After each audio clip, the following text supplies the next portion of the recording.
What a wild year for the WWE, and really wrestling as a whole. If you don't know, they've recently announced a merger with the UFC's parent company, forming a $21 billion powerhouse, and this is huge. I mean, you can already see my cat's reaction, pure stun and disbelief at this wild move. I was originally going to make this video the day of the announcement because I was so blown away by it, but then I decided, let's play it safe. Let's wait on the sidelines here to see if anything else crazy happens this week. Because I thought anything was possible. I was half expecting Macho Man Randy Savage to descend from the heavens to put the kibosh on this merger. Just say, no siree, not on my watch, and just fucking shut it all down before it even began.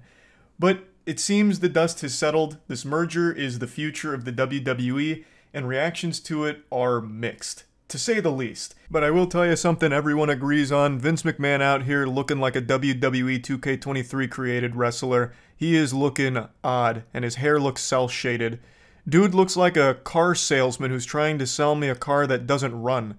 I don't know who convinced him that mustache was a good idea. I wouldn't tell my worst enemy to go out in public with that thing on their face.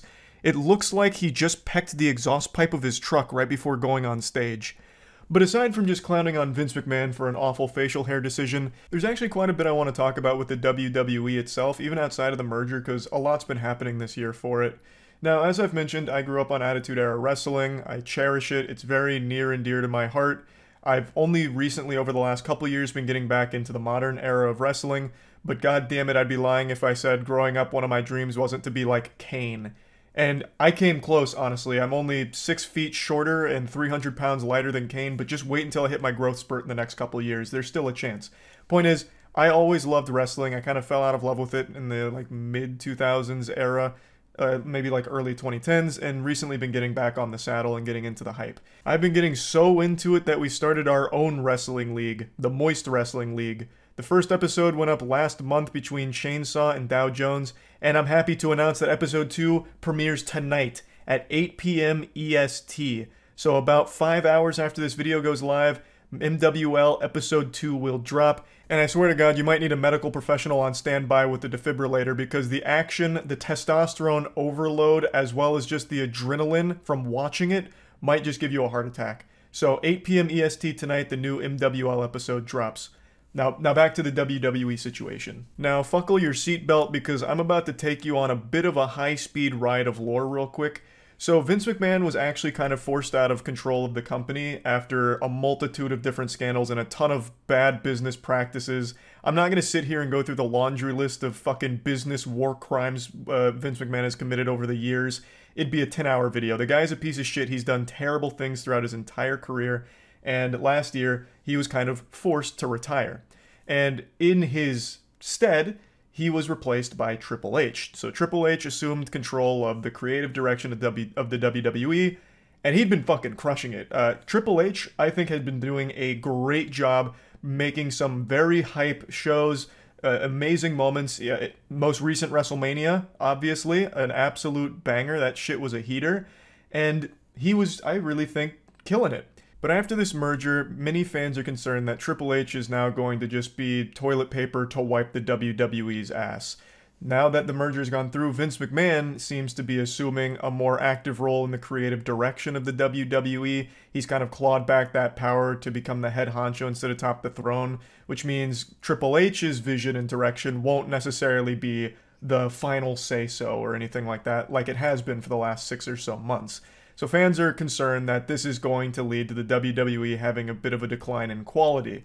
And it's a legitimate concern because now that Vince McMahon is kind of back in the driver's seat, Triple H doesn't have that crucial role that he did before. Even though he's kind of in the same position, Vince McMahon is now there as well as a creative influence that has the say-so too. So overall, the merger is just leaving fans a little worried about the direction the WWE is going to go in now, since most people have appreciated the recent WWE direction under Triple H as the creative head.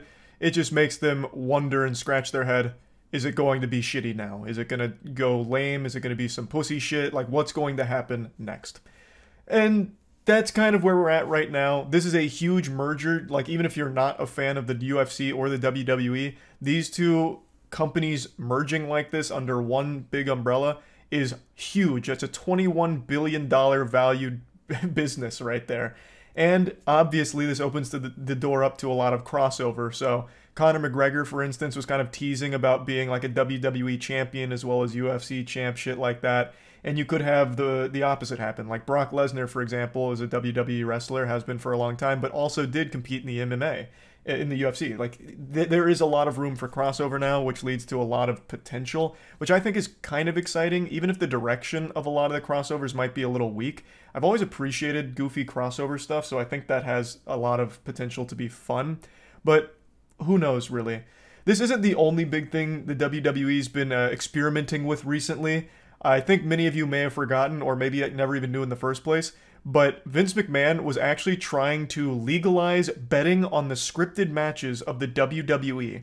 I shit you not. He was trying to pitch his case to allow gambling on the matches in the WWE. Sorry to tell you, Santa's not real. I know we all know this. This isn't some big revelation, but the outcomes are scripted. That is known. And people know the outcome on the inside, and Vince McMahon was trying to argue that it's, fucking trade secret, it's the Krabby Patty secret formula, no one in the outside is ever going to know who the winner's going to be, thus, it should be fair to gamble and bet on these for fans. Which is such a silly and outrageous idea, because even if you don't know 100% what the scripted outcome is, fans aren't stupid, Vince McMahon thinks everyone's out there after getting a fucking lobotomy or something. Like, people can follow storylines and have a very good guess at who is most likely going to emerge victorious in a match, thus it makes betting on it super easy. Plus, there's also plenty of ways of just farming that from the inside. People are going to find out what the script is. People are going to figure out who wins, and you could easily just bet on it. It's such a stupid idea. I can't believe they actually tried to pitch it and convince them with a straight face that it should be allowed and would work. There are just so many problems with the idea of betting on scripted outcomes. There's people that know it and can easily just exploit it.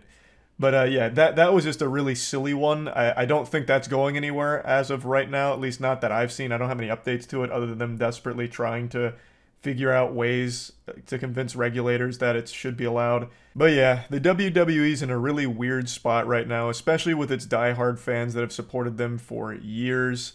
Look at Io. She's on the edge of her seat here, wondering what's going to happen with the WWE after this merger. Just like all of us, we're all waiting on bated breath to see if the WWE quality really does go down the shitter after this, or if it ends up being a net positive and somehow makes it better.